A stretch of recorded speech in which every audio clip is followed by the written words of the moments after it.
5월 4일입니다. 그치지 않는 은혜라는 제목으로 룻기 2장 14절에서 23절까지 말씀입니다. 룻이 이제 보아스의 밭에서 열심히 이삭을 줍다 보니 어느덧 점심시간이 되었습니다. 룻은 황급히 집에서 나오니까 점심 도시락을 준비했을 리가 없죠. 그런데 보아스가 룻을 초청합니다. 이리로 오시오. 음식을 듭시다. 빵 조각을 초에 찍어서 드시오. 이삭 줍는 사람으로서는 기대할 수 없는 환대죠. 그런데 보아스가 이렇게 룻에게 환대를 하는 것은 개인적인 미래를 목적으로 한 것이 아니라 공동체 안으로 그녀를 들어오게끔 한 배려였었습니다. 자, 룻이 일꾼들 옆에 앉자 보아스는 볶은곡식도 내주었어요. 아직 덜 여문 밀을 모닥불에 살짝 볶은 것으로 맛이 있습니다. 빵과 곁들여서 먹는 음식이었죠. 이 볶은 곡식은 룻이 배불리 먹고도 남을 만큼 넉넉히 주었습니다. 룻이 이삭을 주우러 가려고 일어나서 보아스가 젊은 남자 일꾼들에게 특별 지시를 내립니다. 자네들은 저 여인을 괴롭히지 말고 적극적으로 도와서 가능한 한 편하게 많이 줍도록 배려해 주세요 라고 지시했어요. 자, 그러자 룻이 저녁 때까지 주어서 이제 집으로 가져가는 보리가 한 에바쯤 되었다. 한 에바라고 하는 것은 대략 23리터나 돼요. 10명의 성인이 하루 먹을 수 있는 그런 음식입니다. 나오미와 룻은 5일 동안 먹을 수 있는 식량이었어요. 자, 보아스의 넘치는 그 은혜로 룻은 풍성한 수확을 거둘 수 있었습니다. 자, 그래서 룻이 그것을 가지고 집으로 와서 시어머니에게 내보였습니다. 또 배불리 먹고 남은 볶은 곡식도 꺼내서 드렸어요. 룻이 이렇게 한 행동은 단순히 보리와 또 볶은 곡식을 시어머니에게 드린다는 것만으로 그런 단순한 의미가 아니라 이것은 가정의 주권을 시어머니에게 드렸다는 것을 상징하는 것이죠. 룻의 이러한 행동은 끝까지 시어머니를 공경하고 따르겠다는 약속했죠. 그것을 구체적으로 지금 지키는 것입니다. 시어머니 나오미는 자신과 룻을 돌보시는 끊임없이 그치지 않는 은혜를 베푸시는 하나님의 섭리의 손길을 의식하게 된 것이죠. 시어머니가 룻에게 묻습니다. 오늘 어디서 이삭을 주었느냐? 어디서 일을 하였느냐?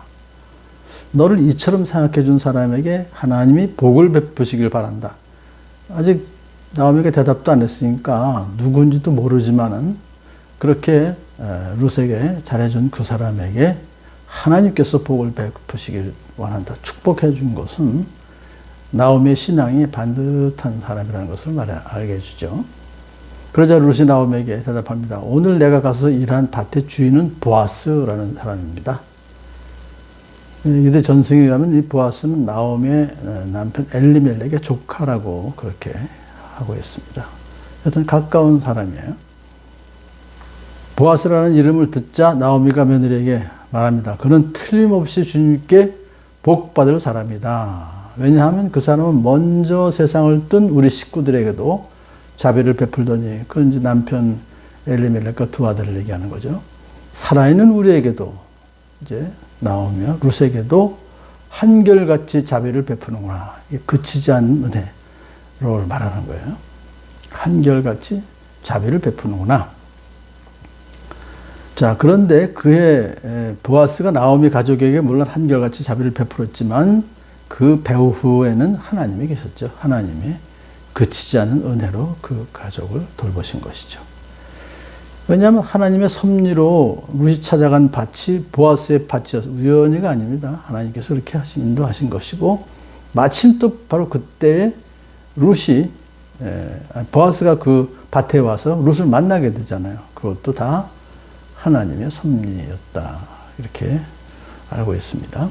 자, 나오미가 룻에게 말을 계속합니다. 그 사람은 우리와 가까운 사이다. 그는 집안간으로서 우리를 맡아야 할 사람이다. 기업물을 짜 고엘이라고 이것을 번역하는데요. 이 우리를 맡아야 할 사람이다라고 하는 것은 법적인 의미가 있습니다. 이 고엘 제도라고 하는 것은 하나님께로부터 분배받은 땅, 여호수아 시대에 집을 뽑아서 분배해 줬잖아요. 그 땅을 받은 그 가족들은 영구히 그것을 보존하고 또 혈족을 유지해야 되는 그런 것을 제도적 장치를 마련해서 그렇게 하고 있었어요. 그래서 이 고엘의 의무는 뭐냐면 가난한 혈족의 땅을 도로 사줘야 돼요. 그리고 그 친족의 미망인과 결혼해서 대를 이어주는 그런 의미가 있습니다. 보아스는 이제 고인이 된 엘리멜렉의 집안 사람이고, 그리고 과부가 된 나오미와 룻을 맡아야 할 책임이 있는 사람 중에 한 사람이었다는 것을 말하는 것이죠. 룻이 시어머니에게 보아스가 베풀어준 호의를 더 말합니다. 그뿐 아닙니다.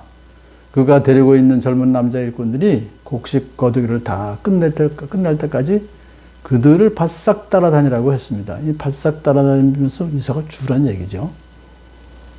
시어머니는 보아스가 룻을 세심하게 배려해 준 것을 듣고서는 아주 다행으로 여기죠. 왜냐하면 젊은 룻이 이삭을 줍기 위해서 이밭저밭 전전하면서 구박당하지는 않을까 염려를 했었는데 이제 룻의 말을 들으니까 안심이 되는 거죠. 그리고서 룻에게 당부합니다.